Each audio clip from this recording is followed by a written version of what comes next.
నమస్కారం రచిత గారు. నమస్తే సిరి. సో, చాలా వరకు ఈ మధ్య కాలంలో ఎక్కువగా ఫేస్ చేస్తున్న ప్రాబ్లమ్ అని చెప్పుకోవచ్చు. రీసెంట్‌గానే నా ఫ్రెండ్‌కి ఇది ఎక్స్‌పీరియన్స్ అయిందనమాట. తను రిలేషన్‌షిప్‌లో ఉంది. 3 ఇయర్స్ పాటు లివింగ్‌లో కూడా ఉన్నారనమాట. కొన్ని రోజుల నుంచి అతని బిహేవియర్‌లో, అతను తనతో ప్రవర్తించే విధానం కావచ్చు, చాలా చేంజెస్ వచ్చాయి. ఇంతకీ ఏంటి అని చూస్తే, కట్ చేస్తే తను ఇంకొక అమ్మాయితో ఎఫ్ఐఆర్‌లో ఉన్నాడు అని తెలిసింది. ఇప్పుడు తనకేం చేయాలో అర్థం కావట్లే. ఈ రిలేషన్‌షిప్‌లో ఉండాలా? ఎగ్జిట్ అవ్వాలా? అర్థం కావట్లే. అసలు ఇలాంటి మూమెంట్స్ వచ్చినప్పుడు ఎలా హ్యాండిల్ చేయాలంటారు? తాకట్టులో ఉన్న బంగారాన్ని విడిపించి ఆ రోజు ఆన్లైన్ రేటుకే మేము కొంటాం. Sharma gold company. ఇది చాలా దౌర్భాగ్యం అనే చెప్పొచ్చు. ఎందుకంటే ఇది చాలా కామన్‌గా జరుగుతుంది. మీ ఒక ఫ్రెండ్ కనే అమ్మాయి ముందు వచ్చి మీకు చెప్పింది కాబట్టికే మనకు తెలిసింది. నా దగ్గరికి ఒక 40-50% ఏదైతే ఈ లవ్ అఫైర్స్ గురించి వస్తాయో ఇదే ప్రాబ్లమ్‌లో వస్తాయి. సో, ఎలా అంటే బికాజ్ ఎందుకు మేడం ఇట్లా ఫస్ట్ అనుకుంటే రీజన్స్ ఏంటంటే లైఫ్‌లో ఎట్లా ఉందంటే బయట సొసైటీ బుఫే లాగా అయిపోయింది సిరి. హ్మ్. ప్లేట్‌లో పెట్టుకోవటము. ఇంకొకటి నచ్చడం. ఇక్కడ పెట్టుకొని నువ్వు తింటూనే ఉంటావు. నీకు ఇంకొకటి కనిపిస్తుంది. స్మెల్ బాగొస్తుంది. లేకపోతే రుచి క క బాగా కనిపిస్తుంది ఆకారం. Then you will throw this and you will go. Everything has become disposable. Use and throw. Throw. So, disposable ప్లేట్లు, డిస్పోజబుల్ గ్లాసెస్ వరకు ఓకే. మరి డిస్పోజబుల్ బట్టలొస్తే ఒకసారి చెత్త ఎంత జమ అవుతదో చూడండి. అలాగా నువ్వు ప్రతి ఒక్కళ్ళని డిస్పోజ్ చేసుకుంటూ పోతే నీ జీవితం ఒక చెత్త కుండీలాగానే జరగడం జరుగుతుంది. నేను కపుల్ ఆఫ్ పీపుల్‌ని చాలామందిని విన్నాను. డైరెక్ట్‌గా చెప్పేవాళ్ళు బెటర్ అనిపిస్తది నాకు దీన్ని. ఎట్లా అంటే నేను టైమ్ పాస్‌కే అఫైర్ పెట్టుకుంటున్నాను నీతో. అంటే ఇష్టమున్నోళ్ళే పోతారు గదా! అవును. అది చాలా రాంగ్. కానీ నీకు తెలిసి నువ్వు దునుకుతున్నావు. స్ట్రెయిట్ ఫార్వర్డ్‌గా. సో, అలా కాకుండా ఎమోషనల్‌గా బాండ్ అయ్యి నువ్వు అంటే ఒకసారి ఇప్పుడు అంటే నా దగ్గర కూడా ఒక కేసు అంటే ఒకసారి బ్రేకప్ అయిపోయి అంటే వద్దు మనకి కుదరదులే అని అనుకున్నాక కూడా మళ్ళీ వచ్చి బతిమలాడి మళ్ళీ ప్యాచప్ చేసుకుంటారు. మీకు తెలుసా అది? అలా వచ్చాక కూడా మళ్ళీ ఇలా మోసం చేశారు అంటే మాత్రం అసలు వర్స్ట్ థింగ్ అనే చెప్పొచ్చు. అయితే ఎందుకు ఇట్లా జరుగుతుంది అంటే సిరి ఖాళీగా ఉండటం. సోషల్ మీడియాలో ప్రతి ఒక్కళ్ళకి మెసెంజర్లు, ఫేస్‌బుక్‌లలో పెట్టటము. ఎవరు అటువైపు ఖాళీగా ఉంటే వాళ్ళను కనెక్ట్ అవ్వడం జరుగుతుంది. సో, ఈ కనెక్షన్ ఇటు చాలా ఇంట్రెస్టింగ్ టాపిక్స్ ఎళ్తున్నాయనుకో, ఇక్కడి నుంచి ఏమవుతది? డిటాచ్ అవ్వటం జరుగుద్దా లేదా? ఖచ్చితంగా. ఎక్కడో ఒక దగ్గరే మనిషి ఉండగలుగుతాడు కదా! సో, 2 వైపులో బ్యాలెన్స్ చేద్దామని ట్రై చేస్తుంటారు కొంతమంది. ఇప్పుడు మీరన్నట్టు లివ్ ఇన్‌లో ఉంది. లివ్ ఇన్‌లో ఇక్కడేంటి?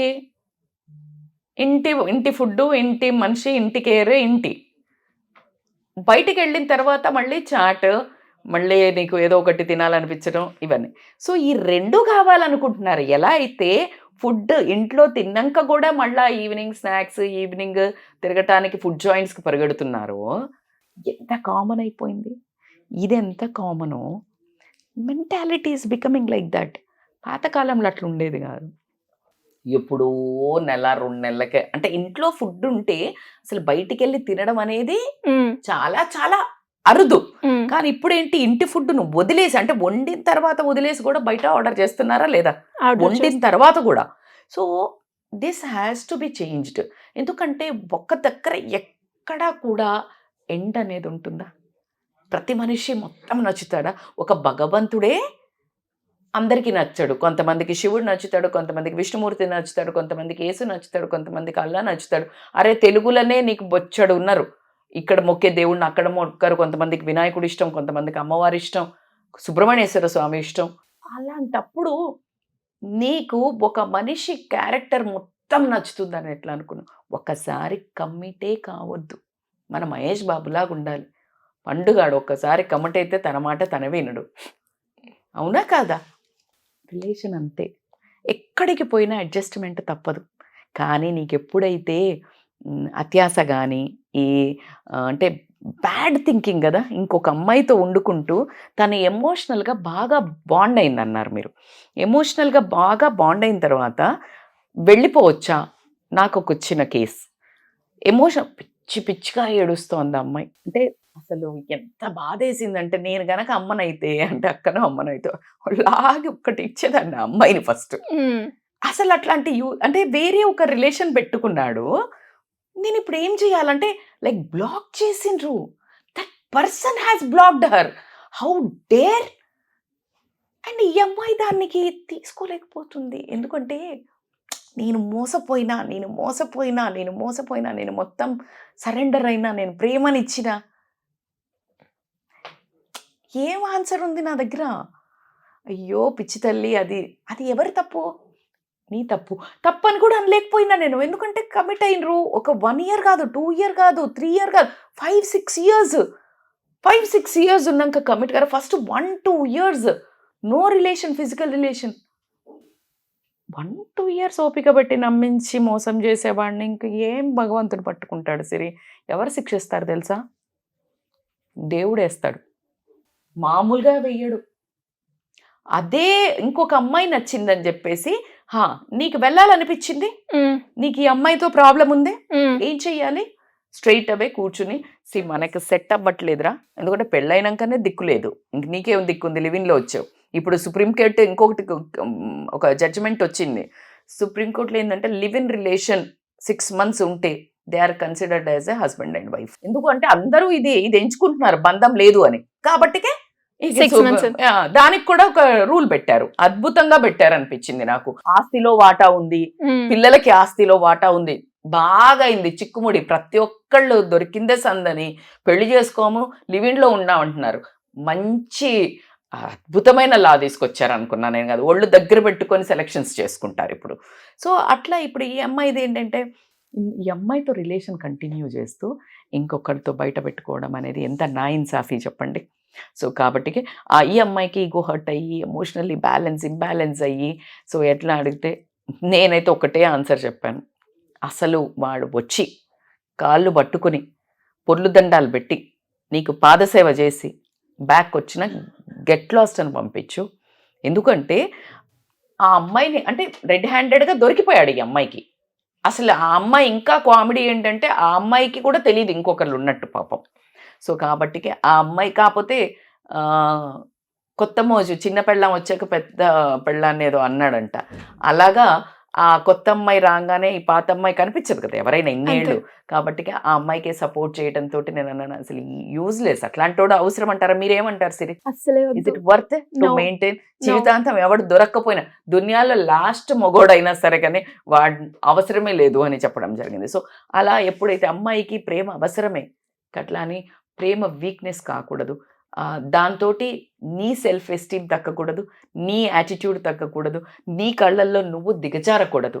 ఎప్పుడైతే ఈ 3 అవుతాయో బ్రతుకు చాలా చండాలంగా, అంటే భారంగా తయారవ్వటం, నీ మీద నీకు అసహ్యం కలగటము, నువ్వు దిగజారిపోయి బిహేవ్ చేయాల్సి వస్తుంది. ఎప్పుడు కూడా ప్రేమ కోసం దిగజారడం అనేది మాత్రము అది చాలా చాలా బ్యాడ్ థాట్. సో ప్రేమ లాక్కునేది కాదు, అడుక్కునేది కాదు, ప్రేమ పొందేది, ఇచ్చేది. సో కాబట్టికే ప్రేమను చాలా ప్రేమ అని చెప్పినప్పుడే ఒక రకమైన వైబ్స్ క్రియేట్ అవుతాయి. అలా నువ్వు ప్రేమిస్తున్నాను అని ఎవరినైనా చెప్పేటప్పుడు నీ మనసులో లడ్డు పుట్రే అంటారు, బెల్స్ కొడుతున్నాయి అంటారు, రింగ్ అయింది అంటారు. అలా రింగ్ అయింది, చాలా ఏళ్ళు రింగ్ అయిన తర్వాతనే కమిట్ అవ్వండి.